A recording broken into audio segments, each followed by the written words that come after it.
Could it be any hotter? Well, I guess it could. I looked out at Phoenix temperatures and I think, oh, I'm so glad we're in Prescott. So, welcome to the Festival of Leo. Let me start with giving you the two keynotes. The first is what we call the keynote for the personality.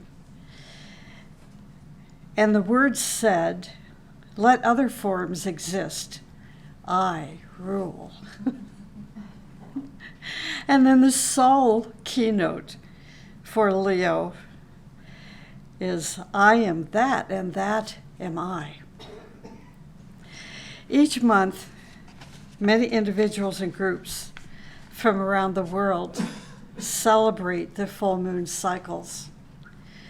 Students ask, how can I serve? How can I help others, bring joy to others, and help them to learn about revelations regarding life? The cycles of the solar festivals bring a time of opportunities to engage in service. So, full moon work is one of the most important services that we can assume. As we grow to understand it more fully, we will come to recognize that in a certain sense, the entire month can be viewed as preparation for the 5-day period that surrounds the exact time of the full moon.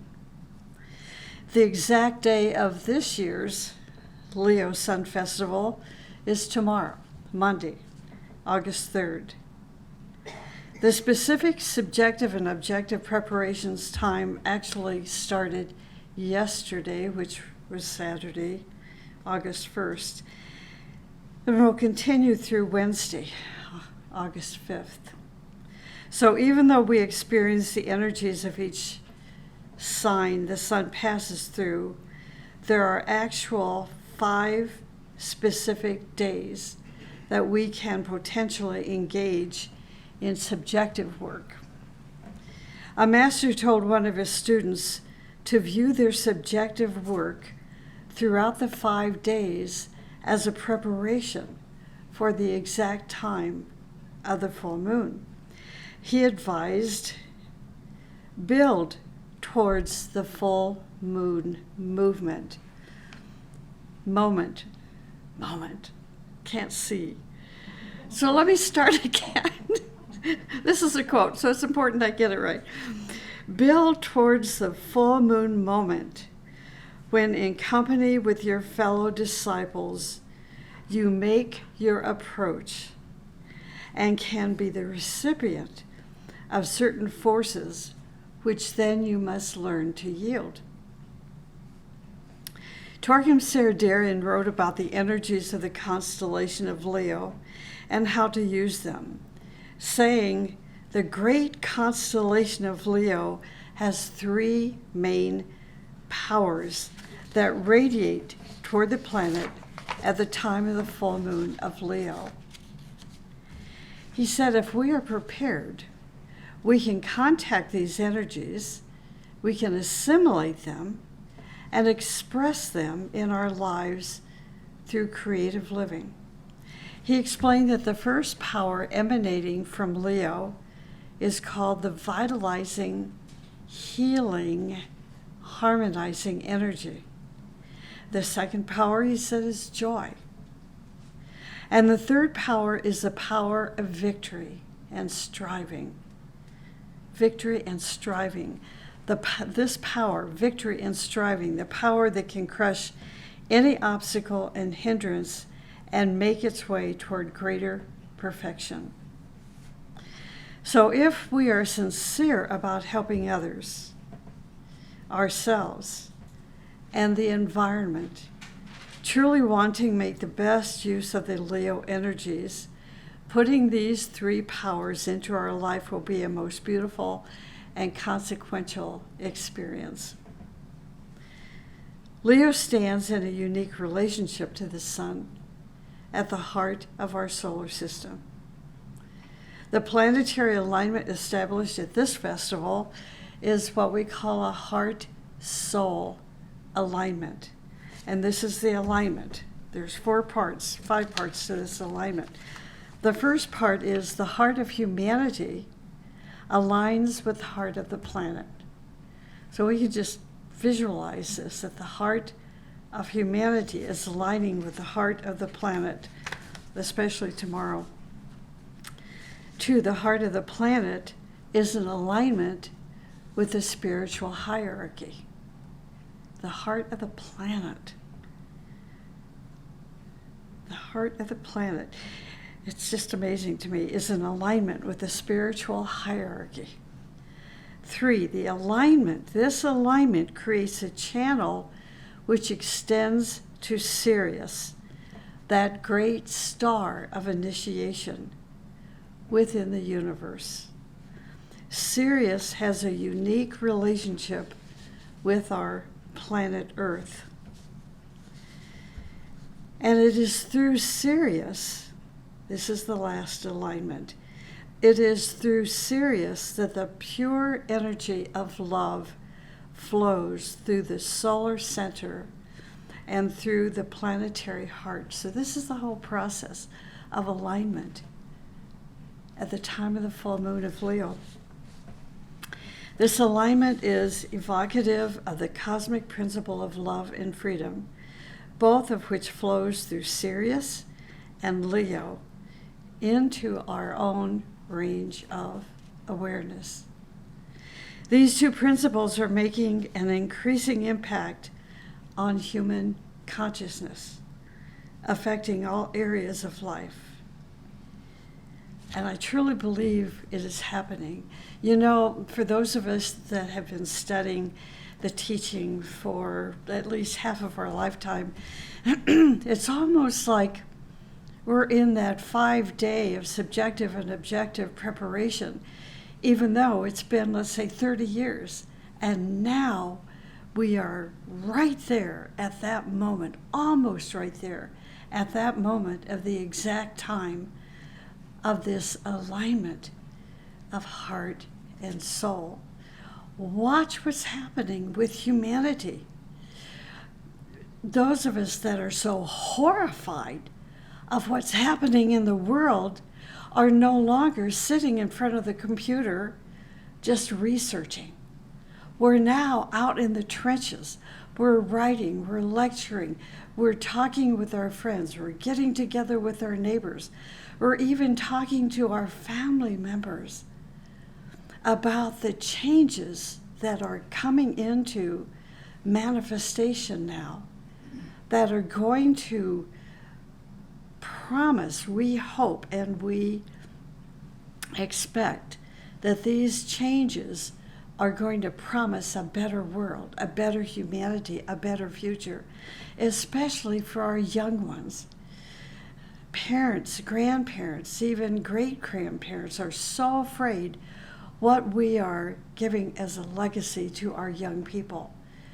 But be fearless, because there are so many of us today, so many enlightened human beings, so many disciples that know about future, know about Sirius, know about this alignment of heart and soul, and how the planet is aligning and humanity is aligning to this magnetic energy, this all-powerful energy of love. So how can we insert hatred and fear when love is the most powerful uniting energy in the entire universe? See what I'm saying? So pay attention. Don't live your life the way you did yesterday. Be aware, be cognizant, be sensitive, and be part of this change yourself.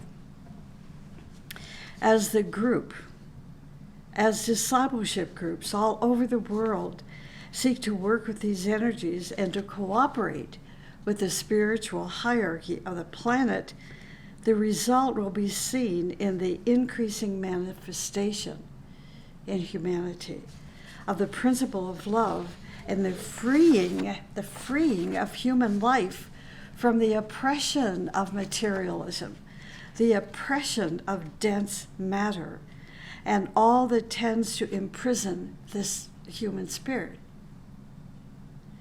At the time of every sun festival, energy qualified by the constellation, that particular sign, influencing the cycle, flows into the range of our awareness, into the range of our human awareness, establishing divine attributes in the consciousness of humanity. This spiritual inflow of energy can be channeled in group meditation. This is why we formulate together, not just our little group, but groups all over the world, little groups all over the world, which makes one great big group that are channeling these energies through meditation. And then these energies, as a result of our meditation, flows into the minds and hearts of all people. The technique of seed thought meditation governs all expansions of consciousness, all registrations of the plan or purpose, and the entire process of evolutionary unfoldment. So I'm going to give you 3 different active seed thoughts to meditate on, which you can choose during the days of subjective preparation, again, which started yesterday, or during the days the sun is traveling through the sign of Leo, which will be another few days. These seed thoughts will radiate energies out into space for all humanity. So you can take the seed thought down.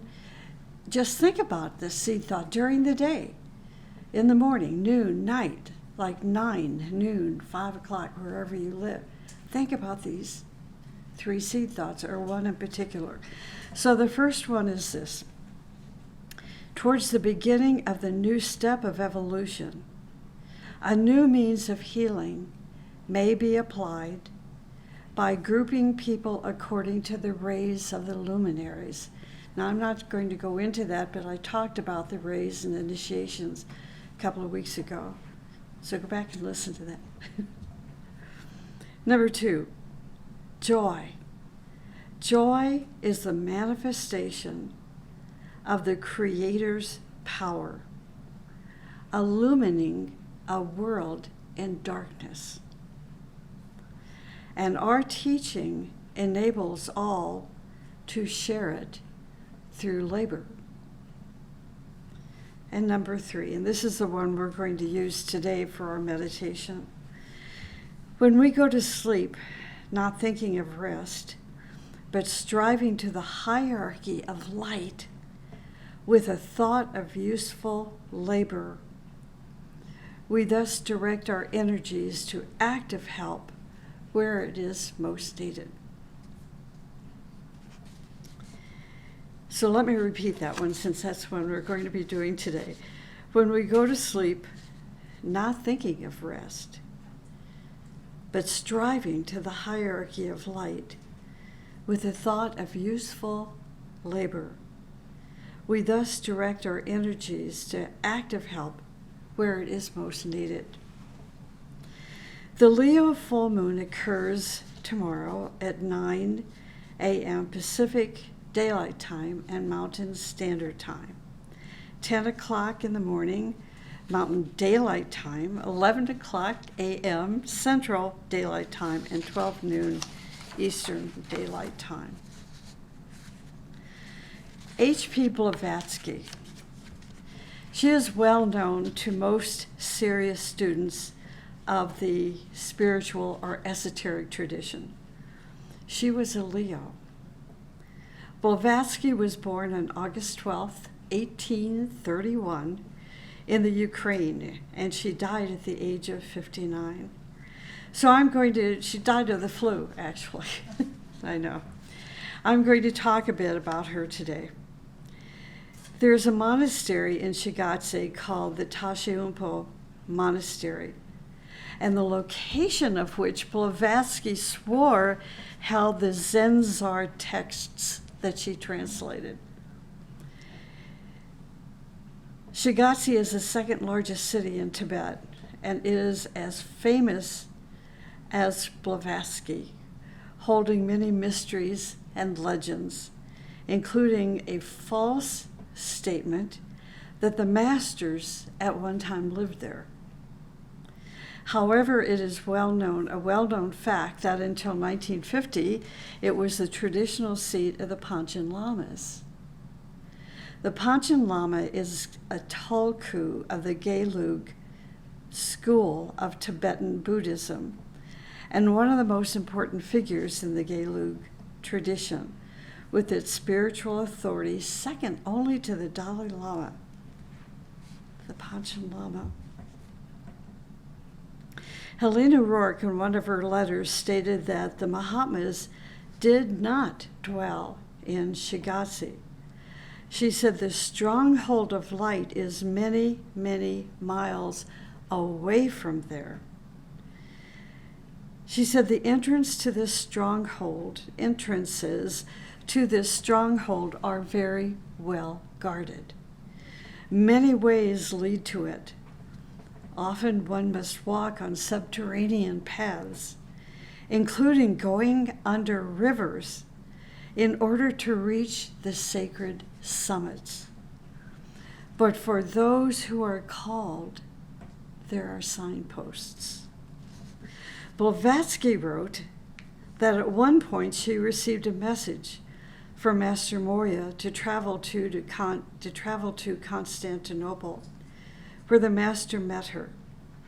And together they traveled overland to Tibet, going through Turkey, Persia, Afghanistan, and then into India, finally entering Tibet through Kashmir.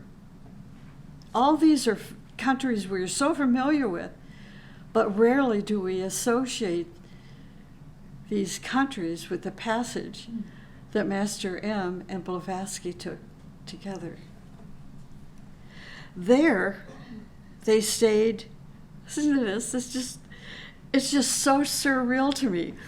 There, they stayed in the home of the master's friend and colleague, the Master Kutumi.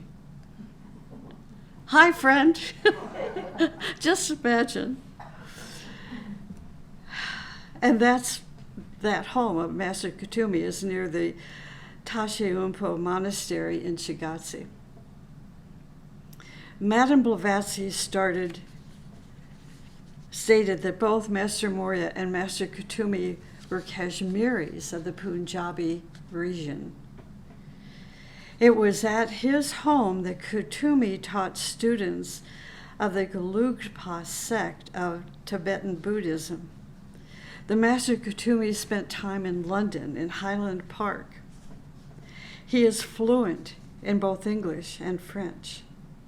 Madame Blavatsky and Madame Helena Rourke both met Master M in Highland Park. So you can imagine how important I felt it was when Val and I were in London to stop by for a visit. Remember that? Yeah.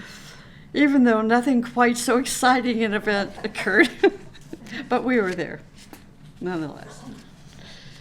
Blavatsky wrote, "Whatever plane our consciousness may be acting in, both we and the things belonging to that plane are, for the time being, our only realities."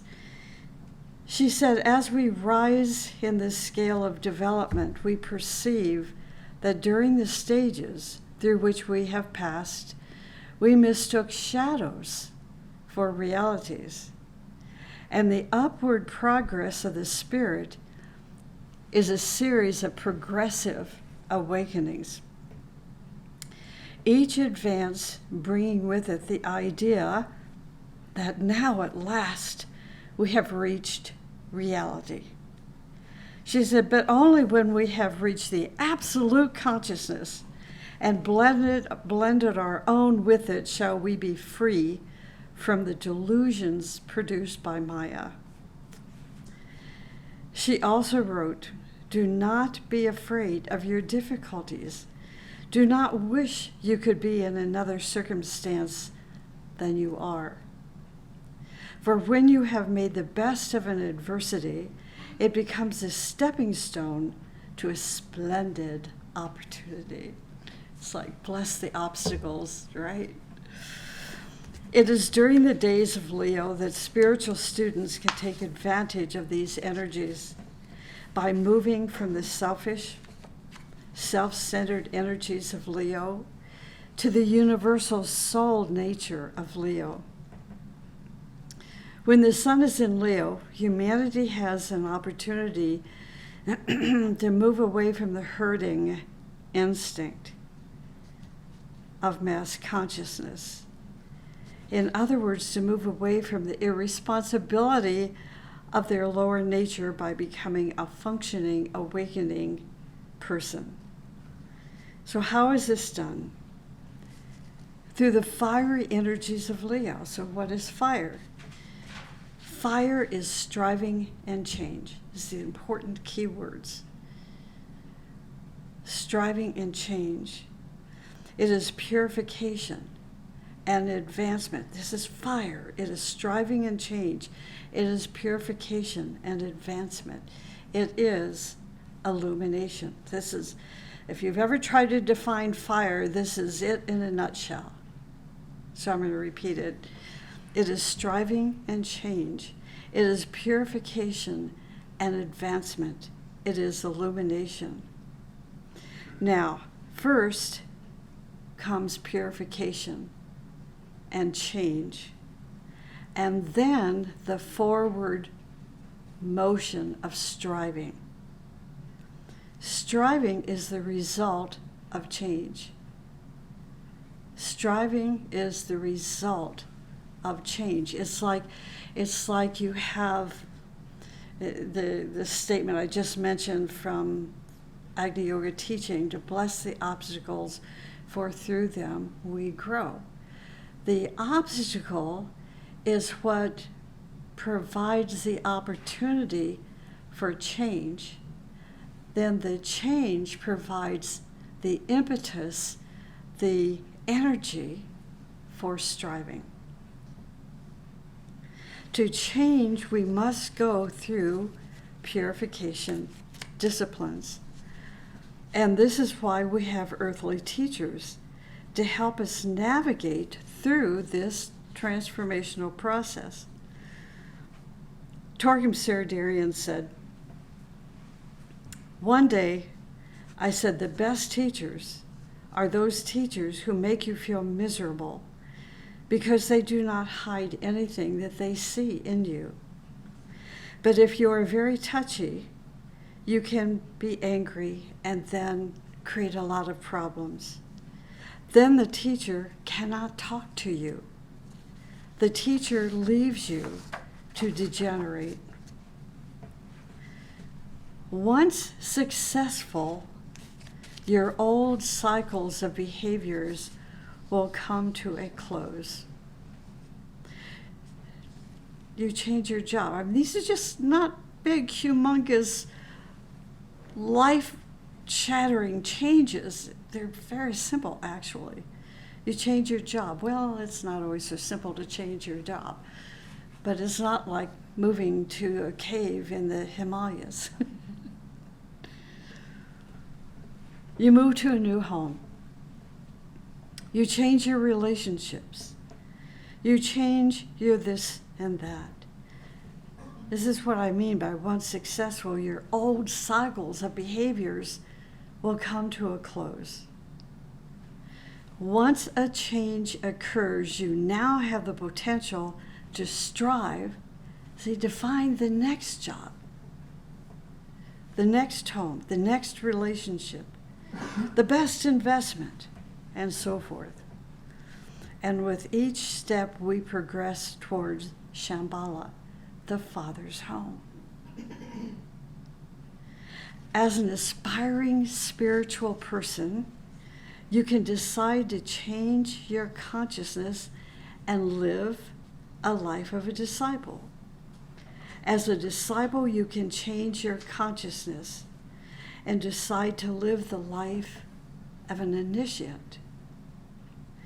Each change requires new disciplines, new levels of purification and perfectment. Once you decide to change, then you need to take a look at the obstacles that such a change is going to bring you. What are the obstacles? Glamours. They may be illusions, hindrances. It may even be karma. Lack of skills, lack of experience, lack of courage, lack of daring. After you decide to change, the next step is to strive. A striving that will take you to higher levels. The task of the disciple is to exercise mastery. For example, mastery over the ego, over your vanity and ego. Mastery over the ego brings freedom to your human soul and its evolution. Mastery over your vanity regenerates the self, the capital S self. How do you know if you have an ego? When people continuously insult you, belittle you, threaten you, or humiliate you, and you fight back, and in various covert or overt ways, that's how you know you have an ego. Do you fight back with anger and hatred and rage? All the various ingenious methods that only arrogance can conceive. The ego that is stuck in a personality body builds a defense system and fights back. Sometimes, like I said, obviously, other times covertly. How do you fight back? How does a person fight back covertly? Master Moria answers that question in an interesting way. He uses the term worms. In verse 661 of the book Agni Yoga, he writes, "Is not the worm of egoism or conceit or the manifestation of self-love hidden somewhere? The ability to admit this honestly is something that each spirit must develop within himself. Only thus can one fulfill one's mission in the plan of the Lord's." And he also said this. He said, "This worm, concealed by a smile and politeness, ceaselessly tunnels through the aura, and its harm undermines all works." In discipleship training groups, there are many disciplines of purification, many disciplines of humility. Some believe humility to be the greatest sign of a future leader. And I will have to tell you, as I was listening to former President Obama, as he was talking, I guess he gave the eulogy at the service for John Lewis. What humility. He even used the word disciple. Did you hear him? Yeah. What a great man of humility. It's humbling in itself.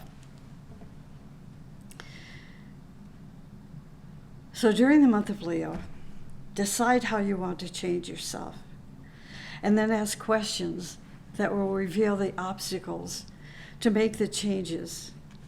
If you believe your ego needs purification for you to take the next evolutionary step, then engage in clear observation.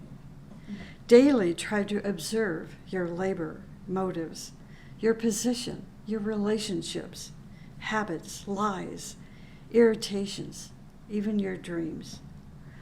Observation breaks attachments, breaks identifications. Or if you have an earthly teacher and you have the guts, ask the teacher for some help. Learn humility. Free yourself from your glamours. Glamours retard your evolution because they prevent your freedom and prevent an expansion of consciousness.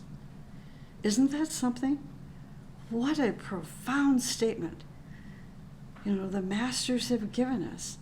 And can we hear their words, or do we intellectualize their words? Glamours retard our evolution because they prevent our freedom and prevent our expansion of consciousness. Wow. Glamours prevent us from functioning with reason and logic. For example, ask yourself, do you have a desire for power? The desire for domination, totalitarianism, separatism. This glamour acts as hatred, revenge, isolation, pride, and especially ego. The full moon of Leo is a time to strive to higher levels, to strive to the ashram, to hierarchy, to Shambhala. The Master M says this: man represents in himself a magnet, the qualities of which are quite multiform. Best of all, it is possible to reveal that influence which either the higher forces or the dark enslavers exert on man. When the centers and consciousnesses are correspondingly developed, he says, the force of the magnet becomes invulnerable because this magnetism becomes a conformer to the higher force. But, he goes on to say, the spirit which is saturated with low currents cannot attract. The spirit which is saturated with low currents cannot attract. Magnetic currents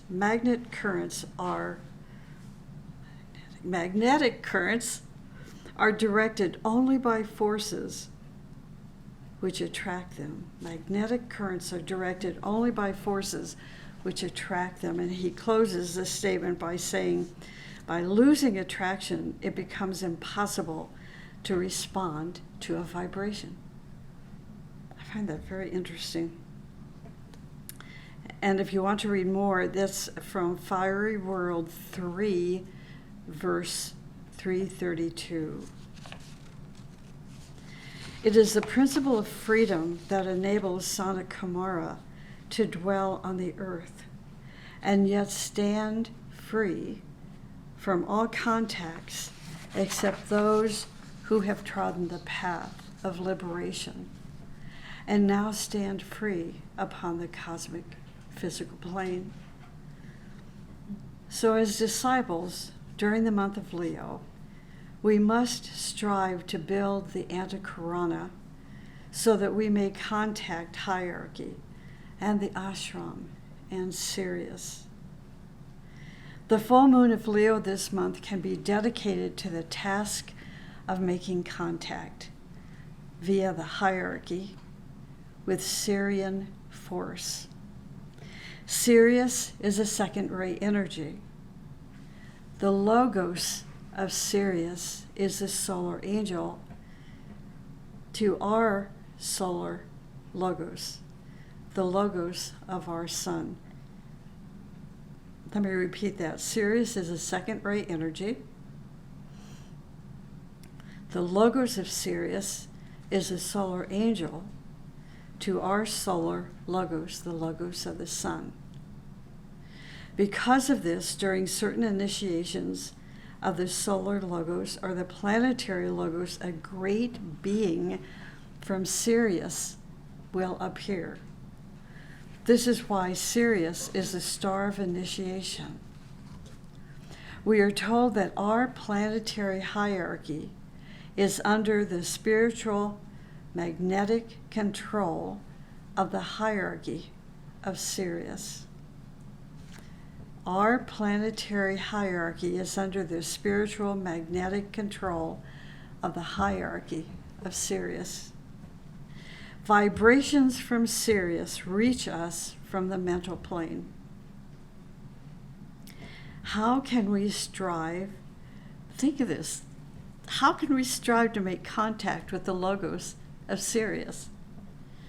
By building the Antakarana, that bridge. The Antakarana bridge is a psychic electrical line that connects our physical senses between all the planes of consciousness.